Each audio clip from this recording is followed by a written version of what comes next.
গুলি আমরা মরতে প্রস্তুত আছি।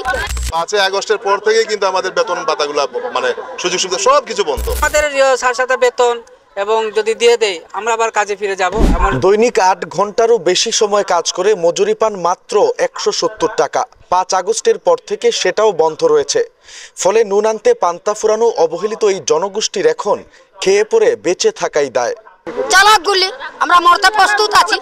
চালক গুলি এতটা শ্রমিক যদি মরে দেশের যদি আনন্দ হয় আমাদের সমস্যা নাই, আমরা মরতে রাজি আছি। চালক গুলি আমরা গুলি নিতেও রাজি আছি, সমস্যা নাই। পেটে ভাত নাই তো গুলির তলে মরলে সমস্যা কোথায়? বাচ্চা কি করবো?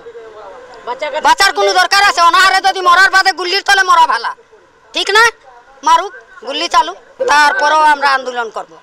5 আগস্টের পর থেকেই কিন্তু আমাদের বেতন ভাতাগুলো মানে সুযোগ সুবিধা সবকিছু বন্ধ।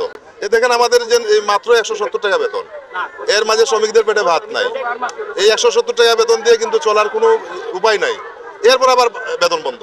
এই যে আপনারা দেখেন আজ 7টা সপ্তাহ বেতন নাই, নানান ধরনের সুযোগ সুবিধা নাই, চিকিৎসা নাই, বাড়িঘরের মানে মেরামতের কোনো ইয়ে নাই। আমরা এই শ্রমিকরা চলবে কিভাবে? প্রত্যেক দিনেই আমাদের কর্মবিরতি আছে, আমাদের আন্দোলন সংগ্রাম চলছে, আমাদের চলবে, এটা চলমান থাকবে। আপনারা জানেন যে আজকে আসলে আমাদের এয়ারপোর্ট রোড আমাদের ব্লক করার কোনো ইচ্ছাই ছিল না, কিন্তু সাধারণ চা শ্রমিকরা আসলে না খেয়ে পড়ে অনেক কষ্টের তাগিদে ওনারা রাজপথে বসে গেছে। আমরা এখানে যেহেতু প্রশাসনের লোকরা ছিল, মিডিয়া ভাইরা ছিল, আমরা ওনাদের মাধ্যমে আমরা জানিয়েছি, আমরা 2 দিনের আলটিমেটাম দিয়েছি। এই 2 দিনের ভিতরে আমাদের জেলা প্রশাসক এবং আমাদের ন্যাশনালিটি কোম্পানি যদি আমাদের কোনো স্থায়ী সমাধান না দেয়, তাহলে আমাদের যে আন্দোলন যেভাবে চলমান আছে আমাদের আন্দোলন চলমান থাকবে। আমাদের যা করণীয় দরকার, আমাদের পেটের তাগিদ আমাদের যা করণীয় দরকার আমরা তাই করবো। কিছু আশ্বাস কেউ দেয় না যে আমাদের বাচ্চা কাচ্চা কত কান্দে, বাচ্চা কাচ্চা খানি নাই দানি না। আমরা যে মিছিল করছি মাথা ঘুরায়, পেটে খানি নাই, সকাল 9টা থেকে আয়া বই রয়েছি। ডিসিএ দিছে 20 কেজি চালে, এটা দিছে কই আমরা অনেক মানুষের জীবন যাপন মানে ভালো হইলো কয়টা দিন। চালটা শেষ হয়ে গেলে আর মানুষ কি খাইবে? আমরা তো বেতনের ভিত্তিতেই চলি।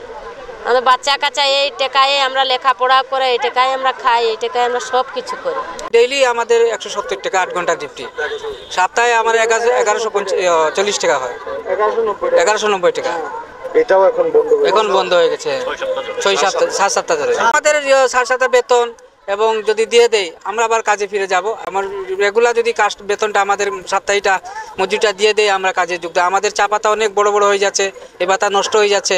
সামনে আমাদের কলমের দিন, কলম কাটাও বন্ধ হয়ে যাচ্ছে, বাগানগুলা ধ্বংস হয়ে যাচ্ছে। এগুলা তখন আমরা যাবো কোথায়? এটা সত্যি অমানবিক যে ওনারা এতদিন ধরে প্রায় 6 সপ্তাহ ধরে ওনারা কিন্তু ওনাদের যে ওয়েনার্স ওইটা পাচ্ছে না, টাকাটা পাচ্ছে না। সুতরাং এই জন্যই আমরা যাচ্ছি, একসাথে বসে আমরা উচ্চ পর্যায়ে এটা জানানোর চেষ্টা করব। পাশাপাশি গভর্নমেন্টেরও সদিচ্ছা আছে, এখন এটা কিভাবে একটা সলিউশন করা যায় এই ব্যাপারে আমরা ওনাদের যে বাগানের যে ম্যানেজারের পক্ষ বা এখানে যারা শ্রমিকদের যারা আছেন ওনাদের প্রতিনিধি সহ আমরা একটু যেয়ে কথা বলে আমরা চেষ্টা করব যে এটা কিভাবে দ্রুত সময়ে সমাধান করা যায়। টানা 6 সপ্তাহ সব ধরনের বেতন ভাতা বন্ধ থাকার পর গত 1 সপ্তাহ ধরে লাগাতার আন্দোলনে নেমেছেন সিলেটের চা শ্রমিকরা। এখন পর্যন্ত কোনো ইতিবাচক সাড়া না আসায় তারা 2 দিনের আলটিমেটাম দিয়ে হুঁশিয়ারি দিয়েছেন সিলেট এয়ারপোর্ট রোড অচল করে দেওয়ার। লাকাতুরা চা বাগান থেকে নিবেন্দু তালুকদার, সিলেট ভিউ।